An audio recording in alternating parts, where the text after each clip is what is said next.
Baik, Assalamualaikum warahmatullahi wabarakatuh. Waalaikumsalam warahmatullahi Waalaikumsalam wabarakatuh. warahmatullahi wabarakatuh. Oke, baik teman-teman sekalian, terima kasih atas kehadirannya. Um, kita mulai ini pelajaran kita, Introduction to Quartus 2 untuk Programmable Logic Design. Ini hari Senin kemarin sudah praktikum, benar belum ya? Benar nggak ya? Sampun, Pak. Sampun ya? Iya Pak, udah. Sudah ya. Oke, jadi ini rencananya saya sinkronkan antara materi yang di sini sama yang di praktikum. Tapi yang di ini malah agak ketinggalan sedikit, tapi nggak apa-apa karena mungkin di satu aspek itu lebih memperkuat, sudah ketemu barangnya, kemudian sudah nyoba-nyoba, kemudian ini saya jelaskan lebih detailnya lagi. Oke.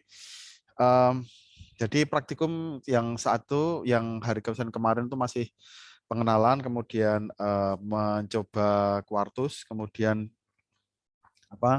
mencoba memprogram ininya, boardnya itu, ya. Kita mulai. Jadi ini ketika kita membeli ini device ini, aslinya device-nya ini sudah cukup lama. Jadi ini sudah sejak kita beli mungkin sudah 9 tahun yang lalu ya. Jadi ini sudah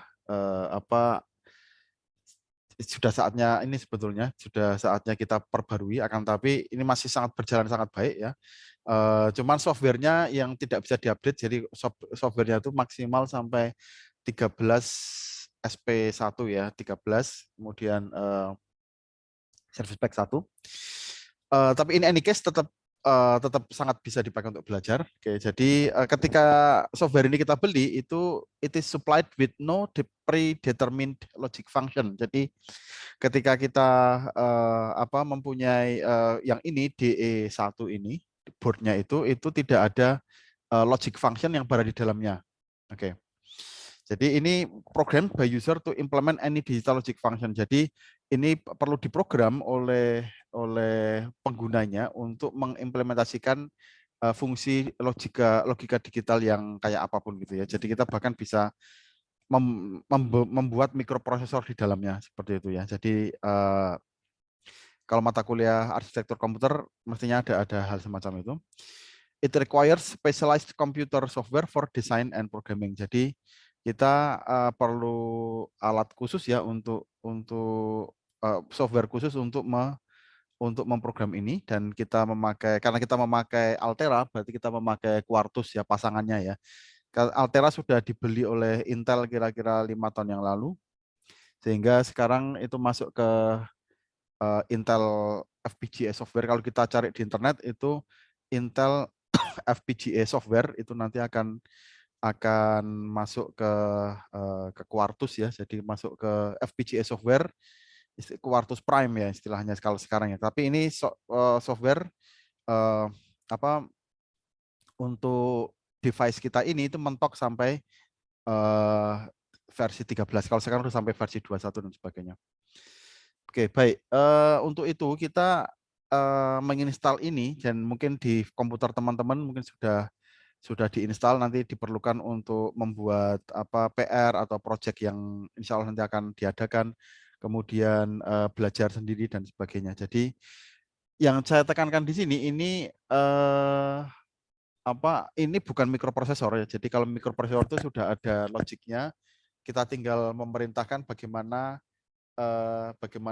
kita memprogram, nanti program itu dibaca oleh mikroprosesor, nanti dalam assembly misalnya, kemudian nanti dieksekusi satu persatu seperti itu. Nah, yang di sini ini tidak demikian. Ini adalah dengan mengimplementasikan logic ya. Jadi misalnya pakai AND, pakai OR dan sebagainya, bisa serumit yang kita bayangkan. Kemudian nanti dibuat netlistnya, kemudian ditanam ke dalam FPGA ini seperti itu. Nah, ini yang dilakukan orang ketika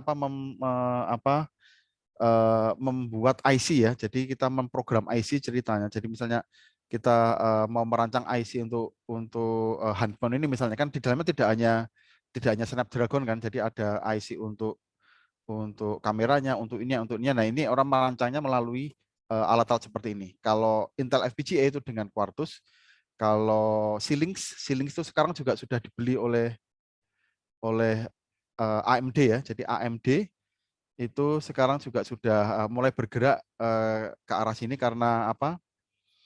Karena untuk ke depan itu akan ada apa perpaduan antara mikroprosesor dengan FPGA. Kemudian kalau Intel sudah membeli Altera, kemudian nanti AMD itu yang Ryzen itu ya. Kalau Intel iCore, i7 kayak gitu-gitu. Nah, AMD yang Ryzen ini dia sudah membeli si Xilinx, salah satu produser FPGA ini. Kalau itu nanti pakai Vivado ya untuk memprogram. Ya, mereka punya set sendiri software untuk memprogramnya. Baik. Kita masuk ke sini itu programmable logic device programming itu kita memerlukan specialized computer software.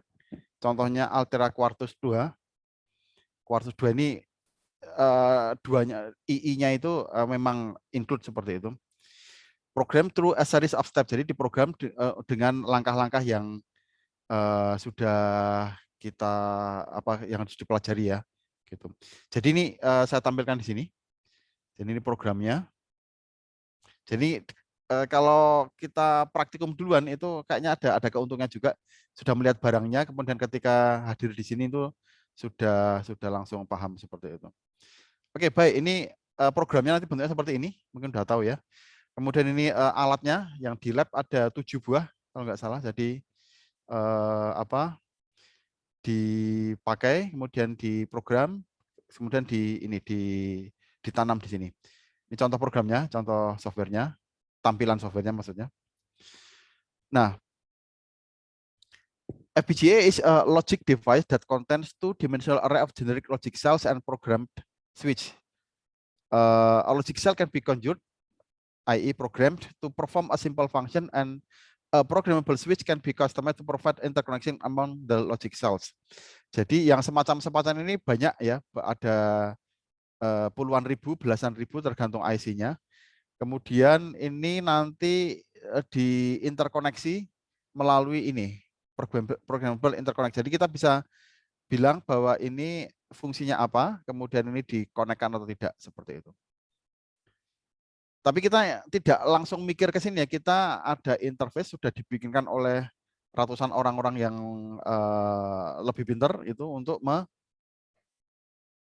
memprogram ini, sehingga kita tinggal level atasnya aja. Seperti kalau teman-teman memprogram pakai C atau C++ itu aslinya itu kan nanti dia harus dikompil dulu, kompilernya kita nggak tahu, kemudian nanti dia jadi bahasa mesin yang optimisasinya juga kita serahkan begitu saja. Jadi kita berada di level yang tinggi gitu ya. Artinya kita tidak tahu yang terjadi di bawah, tapi kita percaya aja gitu.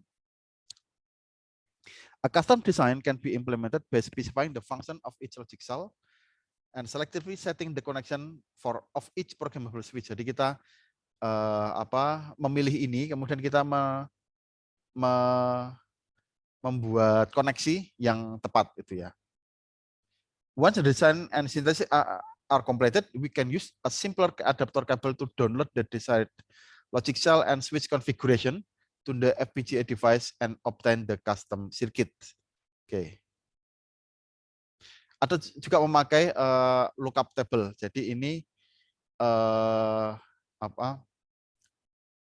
memakai LUT ya, lookup table. Ya, ini teknologi yang underlying in the chip gitu ya. Jadi kita perlu tahu tapi tidak mendalami yang sebelah sini. Oke. Nah, ada sekarang perkembangannya itu ada FPGA yang menginclude di dalamnya itu ada IC-nya gitu ya. Termasuk bahkan ada ada semacam ya ada mikroprosesornya, nanti dia berinterkoneksi melalui jadi bisa diprogram melalui bahasa C dan ini melalui VHDL. Oke, seperti itu. Oke. Oke, jadi ini desain flow-nya yang ini sudah juga di teman-teman lakukan di lab kemarin ya. Jadi desainnya pertama adalah desain entry, kita memikirkan apa yang akan kita buat itu ya. Jadi desain entry pertama. Kemudian di sini kita gather design requirements, kemudian architecture and micro architecture exploration as conceptual design. Kemudian design entry using HDL. HDL ini hardware description language, nanti akan kita dalami lebih lanjut ya. Kemudian ada hal-hal lain, functional simulation dan sebagainya. Tidak semuanya kita akan lakukan di kuliah ini. Jadi kuliah ini tujuannya adalah memperkenalkan. Nanti kalau sudah cukup kenal, nanti mau mendalami yang lebih dalam dan luas itu akan ada waktunya gitu ya. Kemudian kita lakukan simulasi dan sintesis, kemudian diimplementasikan, kemudian dimasukkan ke device-nya. Oke.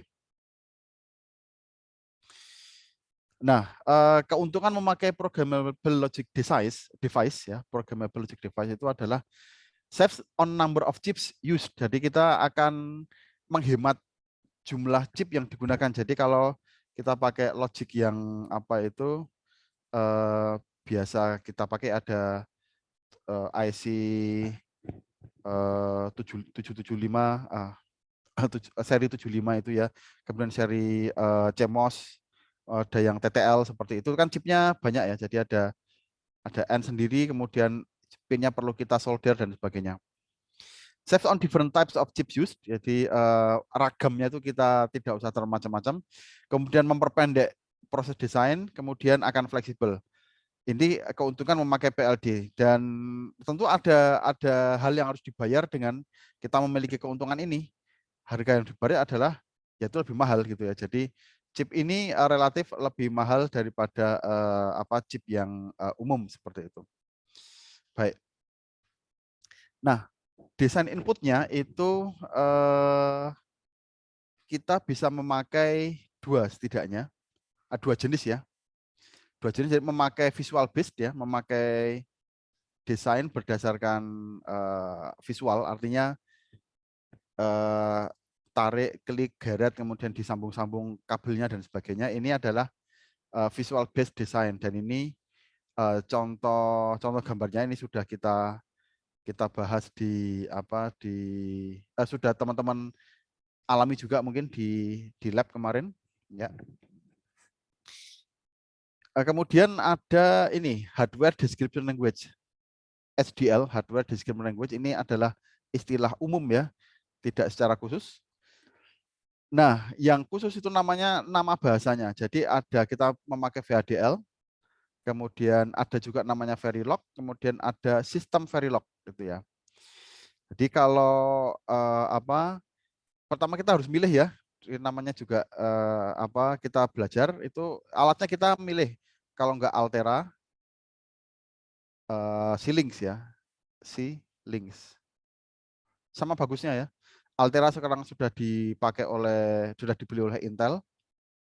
Kemudian Xilinx sudah dibeli oleh AMD. Seperti itu. Dua perusahaan ini kan bersaing gitu ya. Ini dengan Intel i7, i5, i9 sekarang. Kalau AMD dengan Ryzen 7 itu. Nah, tidak hanya ini yang kita harus milih, kita harus juga memilih bahasanya.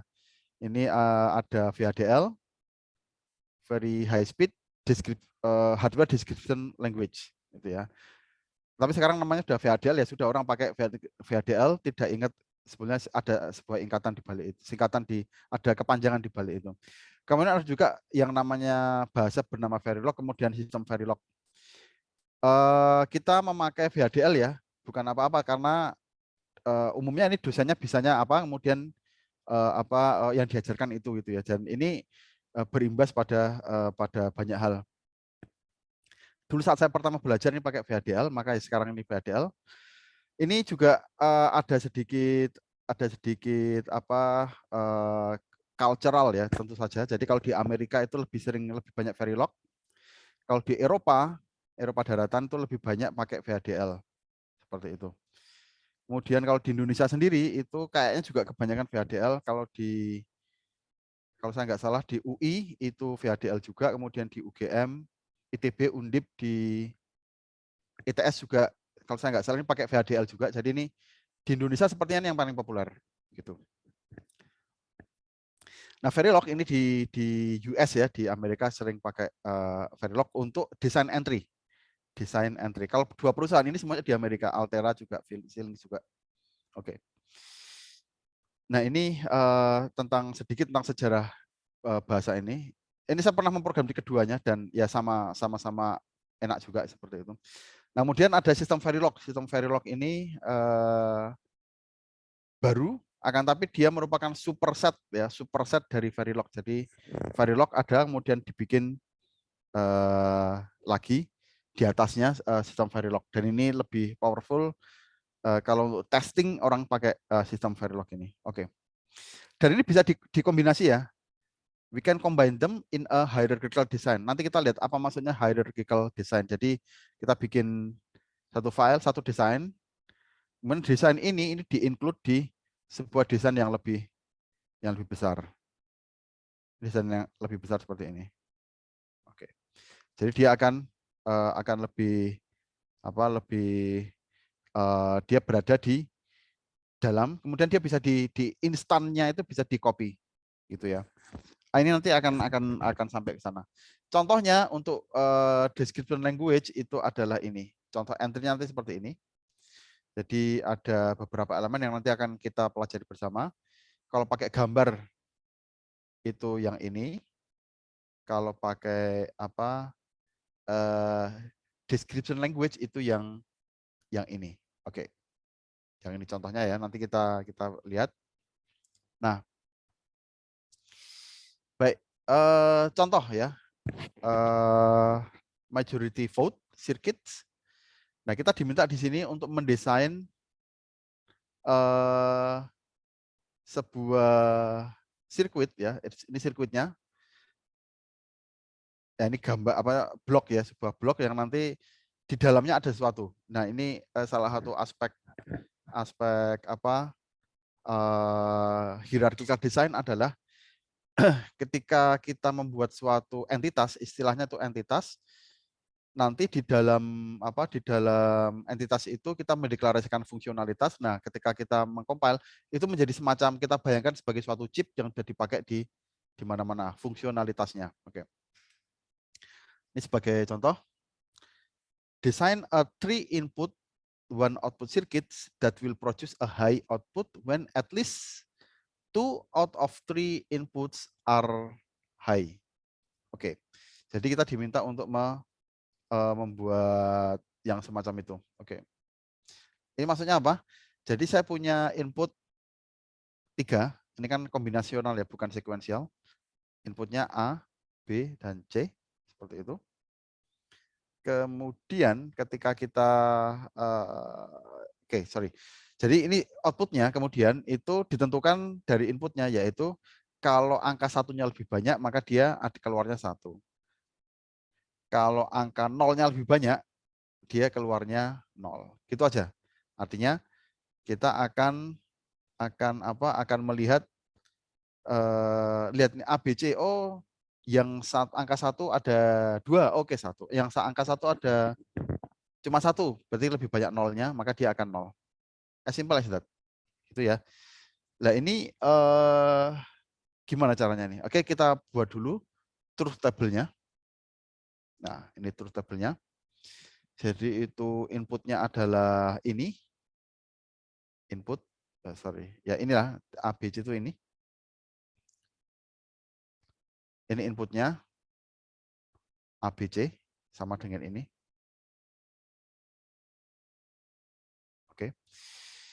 Nah, ini kalau inputnya 000 keluarannya 0. Jadi dilihat, dia lebih banyak nolnya maka dia 0. Dari 3 ini kan. Lebih banyak satunya maka dia 1.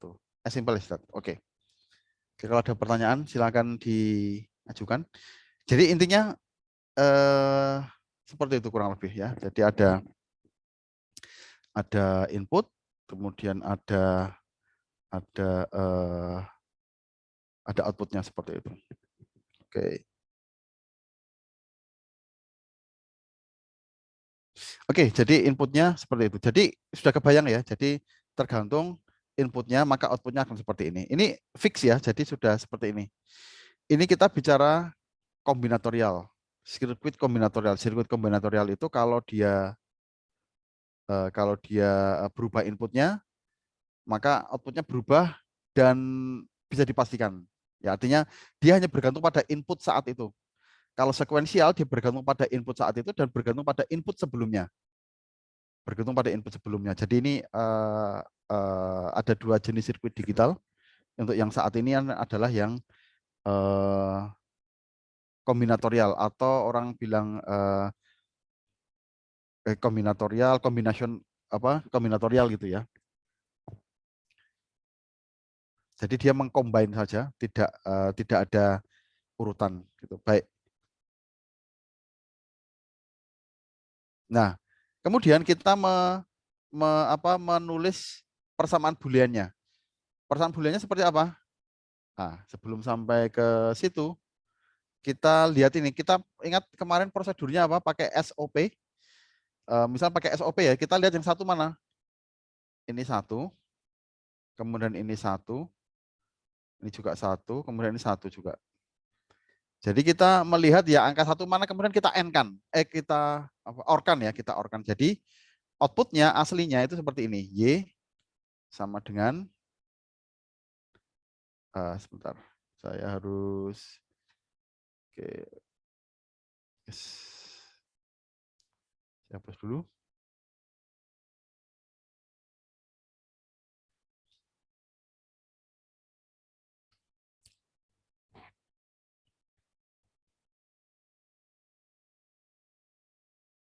Oke, jadi outputnya itu seperti ini. Y sama dengan, mungkin saya bisa dibantu juga, itu not A, kemudian B, C. C ditambah, yang satu lagi A, not B, C. Sudah, sekarang ini di-or-kan dengan A, B, not C. Oke. Ditambah dengan A, B, C. Oke, sudah, ini akan menghasilkan itu. Tapi ini bisa disederhanakan lagi ya dengan logika dengan tabel kemarin itu tidak akan saya bahas lebih lanjut. Tapi ini bisa disederhanakan kemudian menjadi Y sama dengan AB plus BC plus AC. Nah, ini penyederhanaannya. Jadi ini yang dari sini itu disederhanakan ke sini. Oke. Jadi kalau pakai SOP, sum of product, itu kan berarti produknya kita ambil dulu, kita adakan dulu, kemudian dijumlahkan. Ini ada seperti ini. Kemudian kita masuk ke sirkuitnya ini. Implement the circuit in Quartus 2. Kita memakai memakai block diagram, kemudian kita akan akan mencobanya di Quartus ya. Coba saya exit dulu ini.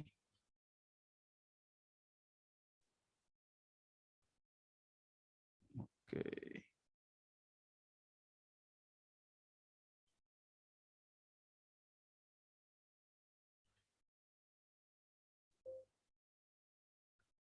Oke, saya sudah menghidupkan ini. Jadi teman-teman sudah menginstal ini. Kalau sudah, ini bisa dilakukan juga setelah ini atau bersama-sama. Jadi ini saya klik ini sebuah sesuatu yang baru seperti ini. Kemudian saya di sini mau bikin apa? Mau bikin desain files yang berupa block diagram. Ya. Jadi kita bisa VHDL, Verilog atau sistem Verilog atau apa. Jadi kita pakai block diagram. Nah, maka muncul seperti ini, ya. Seperti ini kemudian kita akan ini satu persatu. Katakanlah inputnya dulu. Oh, ini harus saya tampilkan juga sebaiknya ininya ya. Hasil kesimpulan kita tadi. Oke. itu adalah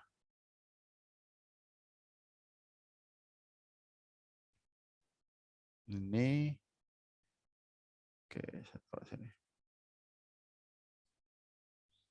Oke, dari sini aja.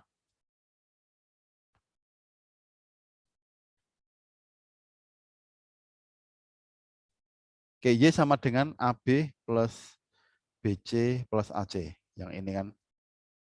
Oke. Kemudian kita bikin ini katakanlah dari ini input 1, 2, 3. Saya bisa lebih besar nggak ya? Oke, bisa. Oke. Baik, ini saya escape untuk melepas itu. Sudah dapat ini ya, tersimpan seperti ini. Kemudian kita memakai ini katakanlah saya namanya ya. Saya double klik ya, A, double klik B, sorry. B, kemudian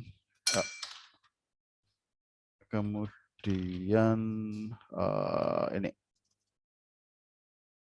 C. Baik, that's it ya. Alright, kemudian saya harus memakai end ya, end. Jadi ini nanti saya end kan, ya. Kemudian saya or kan, itu kan A dan B di sini, dan B dan C, kemudian A dan C. Oke, baik. Saya butuh end di sini. Ini, nah ini. Ini saya bisa membuat seperti ini, primitif ya. Kita ambil yang logic N2, artinya N dengan 2 input. Kita butuh 3, 1, 2, 3. Oke, karena seperti itu. Ini masih bisa saya escape seperti itu. Kemudian kita menginputkan satu persatu. Katakanlah ini dengan ini nyambung. Ini A dan B. Sebagai contoh, Nah, ini dipastikan harus pas seperti ini. Kemudian tuh AB, kemudian katakanlah B dan C.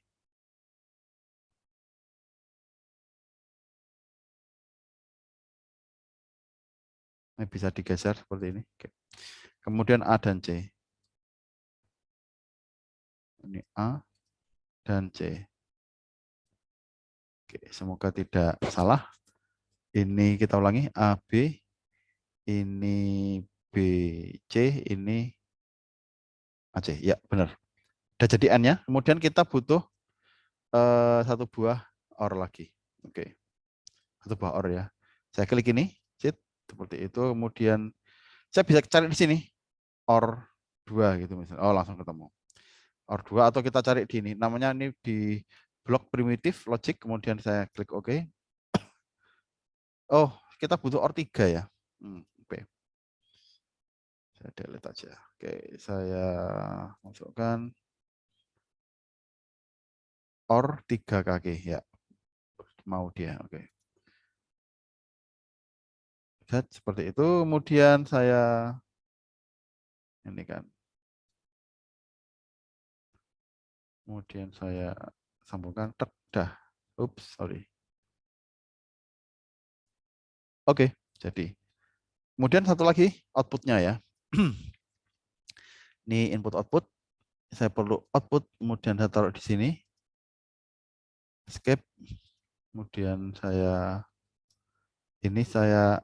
rename jadi 1.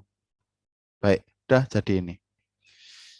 Baik, ini sudah jadi. Kemudian saya save sebaiknya, gitu ya.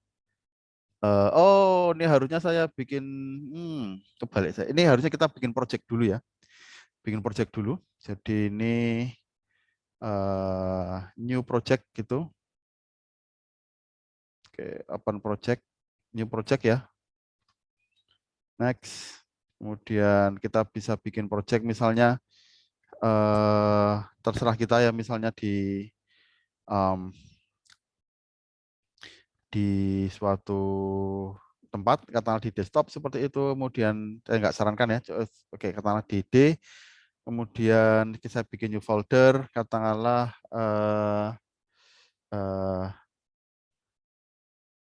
food PDF 2022. Sebagai contohnya ini aja. Saya enter. Kemudian select folder di sini. Kemudian name of this project is PDF. Nggak harus sama ya. Oke, seperti itu. Kemudian next. Oke, ini nanti. Oke, next.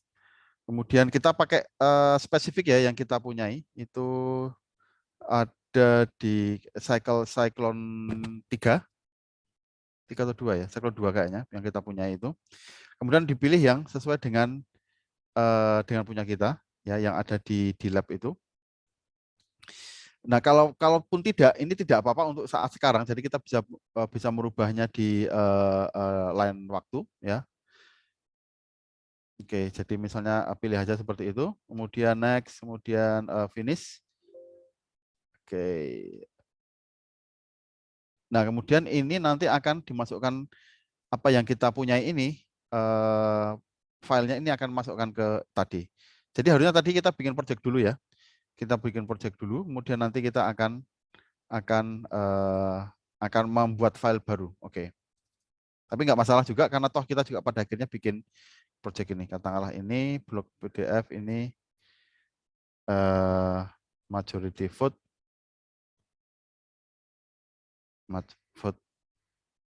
PDF gitu ya. Oke, baik.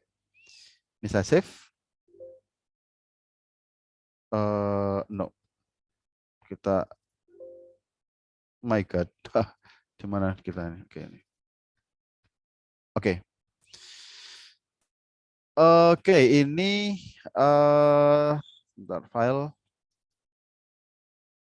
Ini saya butuh untuk memasukkan file ini. Jadi saya harus add current file to project ya. Nah, ini seperti ini. Kemudian saya set at top level entity. Jadi ini menjadi top level entity.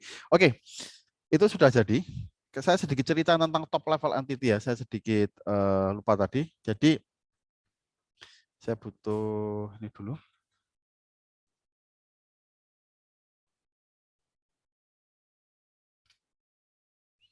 Oke, baik.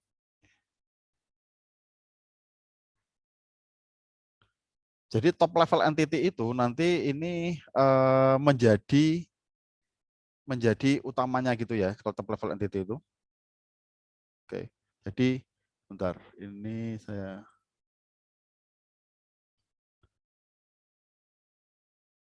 oh god, bentar, mohon maaf, bentar. Oh, saya freeze ya ininya ya.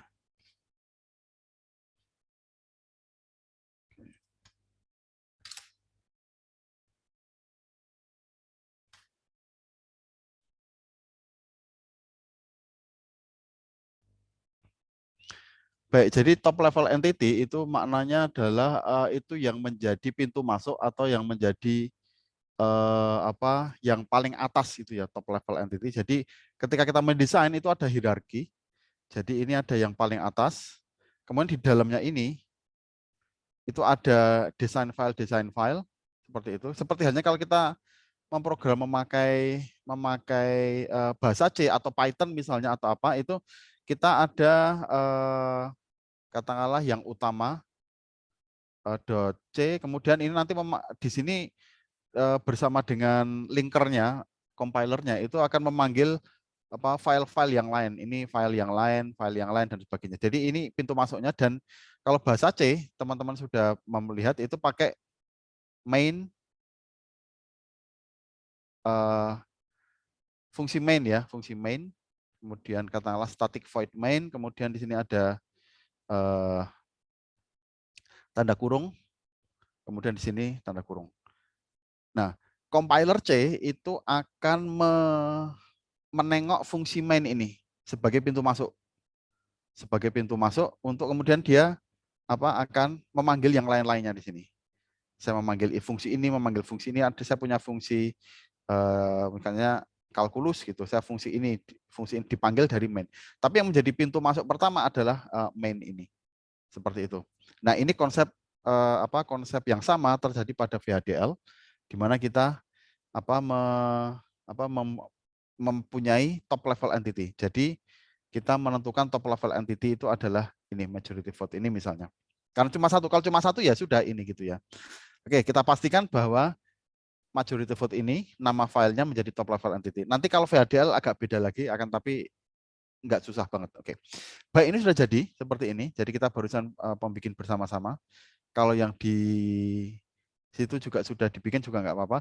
Kemudian kita coba compile dengan ini ya. Artinya kita compile berdasarkan device yang kita punyai. Nah, kemudian dia akan membuat macam-macam di sini, melakukan yang harus dilakukan. It's doing what it should be doing. Oke. Kemudian ada tulisan seperti ini. Full compilation was successful. Oke, that's good ya. Nah, berarti kita sudah mempunyai fungsionalitas ini. Fungsionalitas ini. Nah, kita bisa mengetesnya dengan cara seperti ini. Jadi kita punya new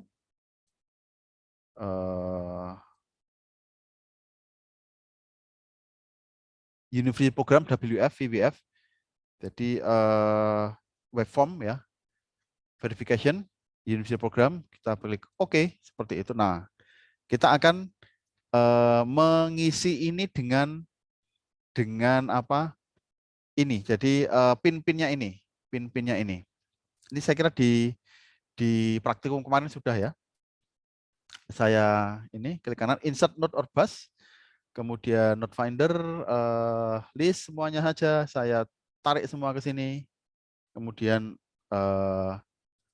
jadilah dia seperti ini. Oke.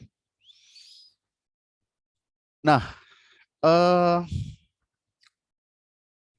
kita kan mau ngetes fungsionalitas ini sebaiknya kita y-nya nggak bisa diedit. Jadi ini oke, jadi ini bisa saya bikin ini 1, kemudian ini yang sebelah sini itu 0, otomatis ya dia 1, kemudian ini sebelah sini saya kasih 0, sehingga bolak-balik seperti itu bisa dilakukan.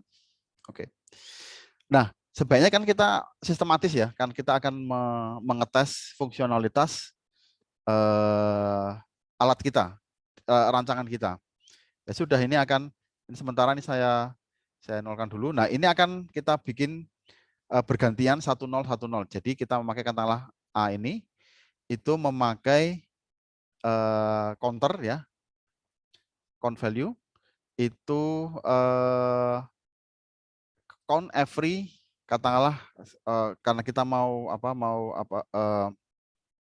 kita berangkat dari katakanlah berapa? Ini 10, kemudian ya katakanlah dari kita mulai A-nya ini yang MSB, maka kita memakai katakanlah dia 16 gitu ya, 16 nanodetik. Kemudian yang ini juga count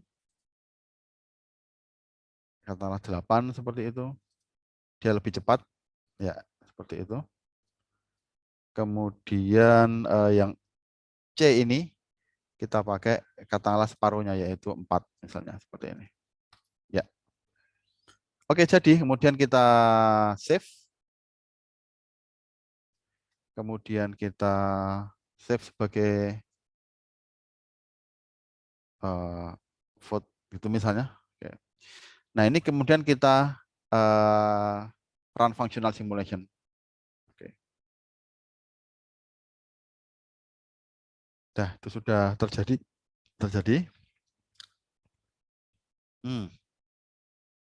Apa ini? Oke, nggak apa-apa. Moga-moga nggak apa-apa. Oke, baik. Nah, ini outputnya seperti kita lihat. Nah, ini cukup banyak. Nah, kita lihat apakah itu memang benar. Jadi outputnya harapannya itu adalah seperti ini kan. Nah, ini. Oke. Kita lihat. Dan ini bisa kita lipat ya. Saat A, B, C itu kita gabungkan, grouping. Kita grup, kemudian ini masukan gitu ya. Oke. Nah, seperti ini. Nah, ini bisa kita buat, kita pecah lagi, kita kita buka lipatannya, masukkan menjadi ABC. Jadi di sini kita lihat ABC ini kita memakai biner, dan di sini kan kita melihat oh ini 0, 0, 0, outputnya 0. Kita bandingkan dengan ini ya, maksudnya gitu.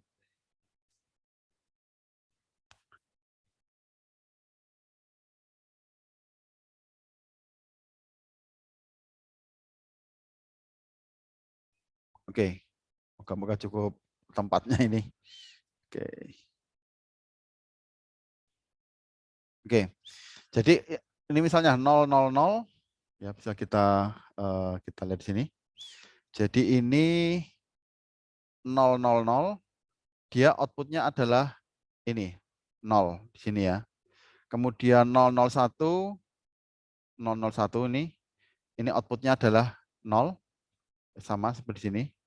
Kemudian 010 masih lebih banyak nolnya, di outputnya 0. Kemudian ini 011, ini ya 011, dia outputnya adalah 1.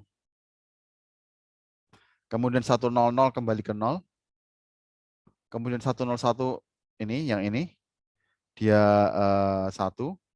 Kemudian 110 dia 1, 111, 1 juga. Dan seterusnya. Oke, jadi kita bisa verifikasi bahwa ini sudah cukup tepat itu ya. Kalau ada pertanyaan silakan diajukan. Jadi itu adalah kita bagaimana kita membangun fungsionalitas ini dengan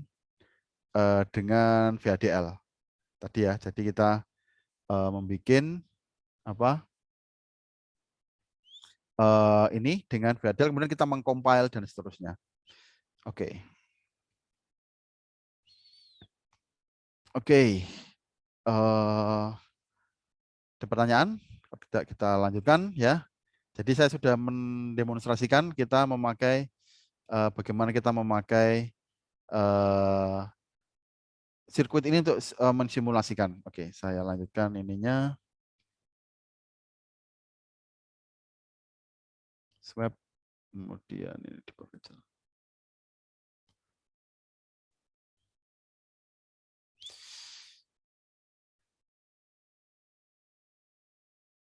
Oke, ya. Jadi kita sudah melihat bagaimana kita menjalankan ini dengan tadi Quartus ya. Kita memakai blok diagram. Nah, di dalam praktikum minggu depan teman-teman memakai VHDL. Pakai VHDL ya. Kita akan memakai keduanya untuk ini, dan biasanya kalau saya itu via blok diagram dipakai di yang paling atas, kemudian di bawahnya VHDL. Oke. Jadi ini adalah implementasi majority vote untuk dengan memakai BDF. Oke, baik. Kemudian kita mensimulasikan juga. Jadi tadinya kita memakai ini, kemudian setelah disimulasikan kita mendapatkan hasil seperti ini. 000 tadi sudah saya demonstrasikan, itu nilainya 0. 001 dia nilainya 0. 010 dia ini begini. 011 dia 1 dan seterusnya. Oke. Alright, itu bagaimana kita mensimulasikan sirkuit kita. Oke. Kemudian, nah ini hasilnya tadi. Oke. Ya, dari sini menjadi ke situ. Oke. Jadi kita awalnya kita mendesain di kertas di dalam desain kita itu, oh ini outputnya pengen seperti ini, maka kita ini seperti apa? Maka kita memakai POS, kemudian kita memakai simplification, kemudian kita kita verifikasi, kemudian kita bikin di dalam Quartus, kemudian kita simulasikan. Nah, ini belum lagi kita akan mengimplementasikan ke dalam boardnya ini. Kita perlu assign the pins, nanti detailnya di lab ya. Kita compile, kemudian di-download netlistnya itu kepada boardnya, kemudian kita coba jalankan. Detailnya di lab, dan ini sudah dilakukan di Senin kemarin dan juga Senin depan dan seterusnya insya Allah. Nah, sekarang kita masuk ke apa hierarchical ya. Jadi simbol files ini a file that represent a PLD design as graphical symbol seperti itu. Only inputs and outputs are shown and the symbol can be used as a component in any block diagram file. Jadi apa yang barusan kita buat itu menjadi seperti ini misalnya ya. Jadi ini ada cara-caranya, symbol files, create, update dan seperti ini. Yang tadinya seperti ini ya, yang tadinya kita buat apa? Kita buat desain filenya yang ini. Kita buat desain filenya pakai PDF. Kita buat simbol filenya. Ini kita bayangkan sebagai suatu fungsionalitas sebagai chip dan lalu ini bisa kita pakai di mana-mana berkali-kali bahkan ya. Ini dipakai, di sini dipakai dan ini menjadi berlapis-lapis gitu ya. Istilahnya adalah kita memakai hierarchical design. Hierarchical design. A PLD design ordered in layers of levels.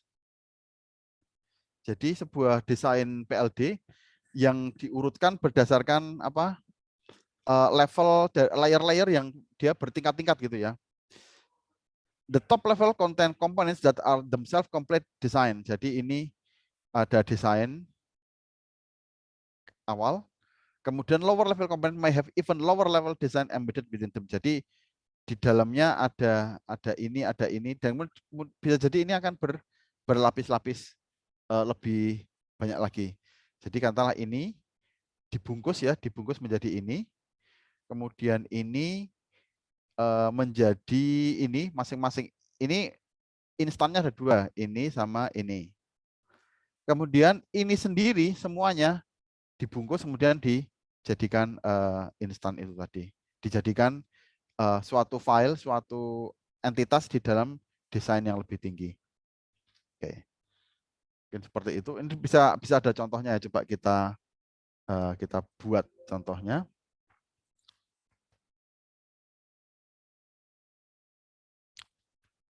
Oke.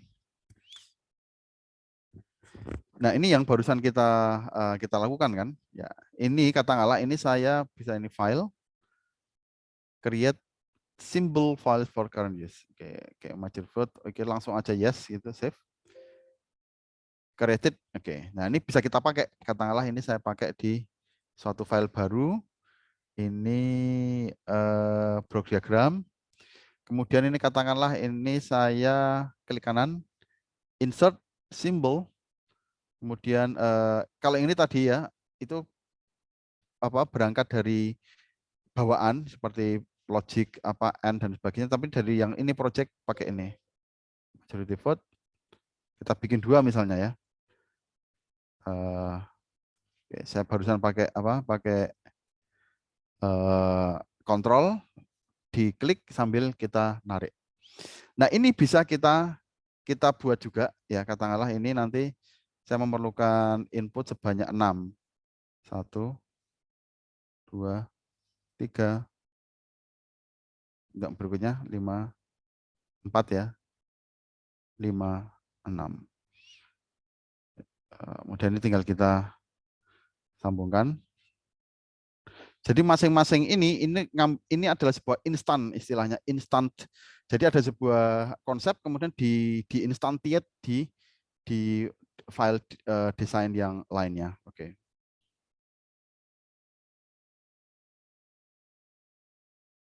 Oke, ini pinnya bisa apapun saja ya. Jadi kalau saya memakai yang tadi ini katakanlah A1 ABC ya seperti itu. Katakanlah saya seperti itu. Oke, saya oh ya, VHDL ini tidak tidak memperhatikan huruf besar huruf kecil. Jadi sama sorry, B1 C1 A2 B2, sorry. B2, kemudian C2. Katakanlah seperti itu. Oke, baik.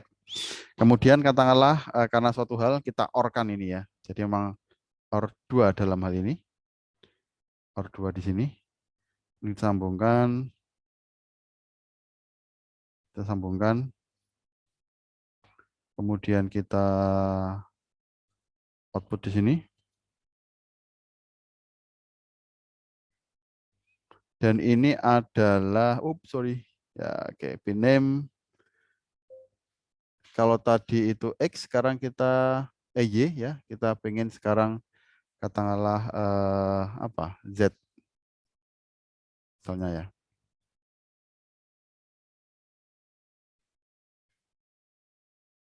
Nah, di sini juga bisa. Ini Z gitu ya.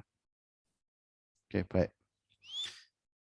Sudah, ini kemudian kita save ya. Kita save, kemudian vote PDF. Ini katakanlah saya pakai vote 2 berarti ya. Katakanlah vote 2. Tapi nanti, oke, vote 2. Oke. Dan ini sebaiknya saya jadikan apa? Saya jadikan sebagai set as top level entity. Jadi kita set sebagai top level entity. Nanti di sini akan hierarkinya seperti ini. Vote 2. Oke, kemudian kalau kita compile, ada yang salah apa ini? Oh, sudah ada kata inst-nya di sini. Nah, ini kadang juga bermasalah. Ins 1, ins berapa ini? Atau ins yang ini. Karena harus berbeda semuanya. Bilang aja or gitu ya. Oke. Kemudian ini, oke gitu. Yes, please. Nah, oke. Ya, apa yang saya lakukan tadi itu jadi ini nama instan ini tidak boleh sama di seluruh seantero file ini ya. Jadi ini nggak boleh sama. Jadi saya ini nama siapapun boleh ini. Oke, saya kasih or gitu aja. Or 2, or 3, or 4 nggak masalah. Ini ins biasanya ins 1 ketika saya ngopi nanti jadi ins 3 dan seterusnya. Oke, comparison successful. Nah, ini kan kita bisa melihat di sini. Jadi vote 2 ini ya. Jadi ini di sini merupakan suatu entitas yang apa? Hierarchical, artinya di dalamnya ada lagi entitas-entitasnya. Dalamnya ada lagi entitasnya. Jadi kalau saya double klik, dia akan kembali masuk sini. Double klik, dia akan masuk ke sini. Jadi isinya ini adalah tadi itu. Misal ini kita bungkus lagi menjadi vote 4 seperti itu, bisa. Katakanlah kita punya 4 vote berarti yang seperti ini. Jadi nanti kira-kira nanti akan bentuknya katakanlah itu bentuknya seperti ini kira-kira desanya. Tadi yang barusan kita buat tuh sampai di level ini. Ya. Kita buat, kita compile. Kalau kita kehendaki ini bisa kita bungkus lagi kemudian nanti akan berlapis-lapis seperti ini. Ini for vote, di sini ada vote, di dalamnya ada majority vote dan seterusnya. Seperti itu. Oke. Itu hierarchical design. Dan ini sangat membantu dan tentu saja ya. Kemudian nanti kita juga bisa menggabungkan antara VHDL dengan BDF dan sebagainya. Oke. Jadi saya harap teman-teman menginstal ini dan kemudian kita belajar bersama-sama. Oke. Any questions so far? Ada pertanyaan? Oke, kalau tidak ada mungkin ini bisa saya akhiri ya. Oke, terima kasih atas perhatian teman-teman dan assalamualaikum warahmatullahi wabarakatuh. Waalaikumsalam warahmatullahi wabarakatuh.